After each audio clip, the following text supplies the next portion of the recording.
speak to Iuliia Osmolovska, who's in Kiev, a former Ukrainian diplomat, now director of the Kiev office of GLOBSEC. It's a global think tank committed to enhancing security, prosperity and sustainability in Europe and the rest of the world. Iuliia, thank you for joining us. Did it go as you expected? Did anything surprise you? Yes, it did go as I expected. There had been some reasonable and foreseeable skepticism in Ukraine what this meeting would be all about and the results of it. Probably something that is on positive side is actually that Donald Trump didn't go even further, like something that we experienced in his press conference in Helsinki in 2021. After the meeting with Putin. But still, the aftertaste of this meeting, especially judging from the social media posts of Donald Trump, we do understand that he is backing the Russian position, as your commentators just told. Comprehensive peace deal, start talking on that, and disregarding ceasefire. And also, second, that Trump is not considering immediate imposition of new sanctions. So these are two definitely negative step backs, as we interpret here in Ukraine, but definitely it's going to be seen what the sides will be doing next. Yeah, it's interesting you mentioned the threat of sanctions because, of course, those threats then begin to lack any kind of credibility if they're not followed through. But how disappointed are you also that Donald Trump would actually even use the words land swaps when talking about a possible deal? He had mentioned those earlier in the week, and then I think he possibly realized how contentious it was, and he stopped talking about it. Suddenly it reappeared. Who is Donald Trump to say Ukraine should give up land? Yeah, so that's a correct point, and especially if you keep in mind that if you're talking about swapping territories, we're still talking about Ukrainian territories, so we're not talking about swapping Ukrainian territories for Russian territories, and this is the case. So how I see the logic should be then after all this stuff.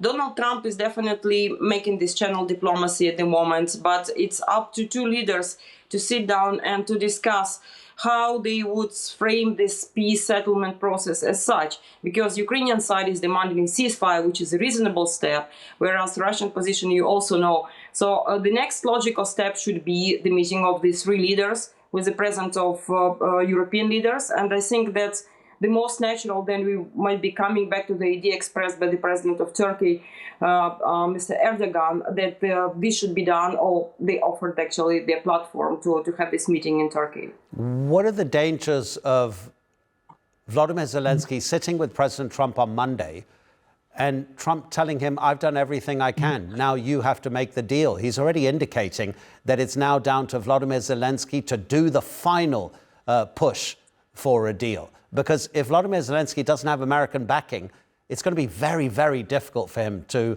negotiate anything positive for his country. Yeah, it's definitely going to be very, very challenging time on Monday. But let's not forget that we have a lot of European leaders backing Ukraine's position and also doing a lot of intense consultations and diplomatic talks with Americans these days. So how would I see the success of this meeting on Monday is actually that President Zelensky and European leaders supporting them actually convincing Trump that there is a perverse logic in demanding a comprehensive peace settlement without actually agreeing even on ceasefire. This should make the American side consider that let's have this trilateral meeting and discuss the logic of next steps. Otherwise, yes, America should step down, and then we need to resort to plan B to consider our own capabilities and European partners. Ukraine has insisted throughout that any possible peace deal must include security guarantees for the future. We've just had a diplomatic source, unnamed, telling the news agencies that the Americans are proposing a NATO-like security guarantee for Kiev, but without Ukraine actually joining the bloc. What would that be? NATO-like security guarantees. What do you read into that? Well, definitely the viable security guarantees should be effective in such a way that would deter Russia from attacking Ukraine again. There should be some penalties and negative alternatives if Russia breaks this commitment. So it should understand that this would be very costly price for Russia. And whatever comes in that, like military equipment supplies and vigorous development of Ukraine's defense industry, its armed forces, no limitations on that side, this should be the first deterrence, I think, because in terms of experience, Ukrainian army is much more prepared to fight the war with Russia than any, with due respect, any armies of the European partners. When we talk about Article 5-like guarantees, so let's be frank, in legal terms, Article 5 is not a binding to any countries actually to commit sending their troops and military equipment. It actually says that each country might consider what she can assist the country in question in deterring the aggressor, in fighting the aggressor. So if that is what is the philosophy behind the security guarantees to Ukraine, then it's probably okay to go ahead. But again, as I said, it should be really meaningful and something that would be effective and really deter Russia from attacking Ukraine again. Yeah, Article 5 is collective defense. If one member of the alliance is attacked, it's regarded as an attack against all. Iuliia, thank you so much indeed. Really, really appreciate you talking to us.